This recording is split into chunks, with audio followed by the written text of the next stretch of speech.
गांव के बाहर पुरानी हवेली के खंडहर में रघु नाम का एक गरीब आदमी रातें बिताया करता था।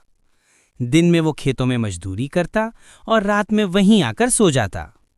लोग कहते थे वो हवेली में भूत है, पर रघु के पास डरने का वक्त कहाँ था। उसके लिए तो भूत से ज्यादा डरावनी थी भूख। एक रात जब चांदनी हवेली की टूटी छत से छनकर अंदर आ रही थी, रघु को अचानक ठंडी हवा का झोंका मगा। फिर एक धीमी हंसी।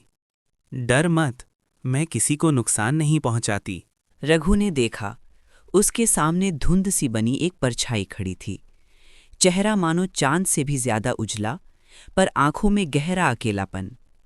वो बोली, मैं चंपा हूं, इसी हवेली में मर गई थी।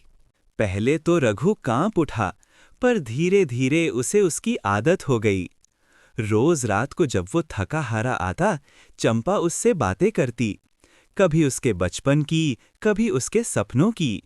वो उसे हंसाती थी और रघु उसे सुनता था जैसे कोई पुराना दोस्त। रघु को अब रात का इंतजार रहने लगा। उसे लगता था जैसे जिंदगी में पहली बार किसी ने उसे सच में सुना हो। एक दिन चंपा ने कहा, रघु, अगर तू चाहे तो मैं हमेशा तेरे साथ रह सकती हूं, पर फिर तू इंसान नहीं रहेगा। रघु चौंका।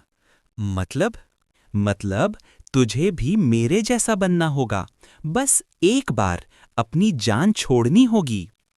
रघु की आंखों में आंसू आ गए। वो चंपा को चाहता था, लेकिन जिंदा रहते हुए। उसने कहा, मुझे मरकर नहीं, जीकर तेरा साथ चाहिए। भूतनी मुस्कुराई, आंखों में चमक थी। तो फिर शायद मैं ही मरकर जी लूं।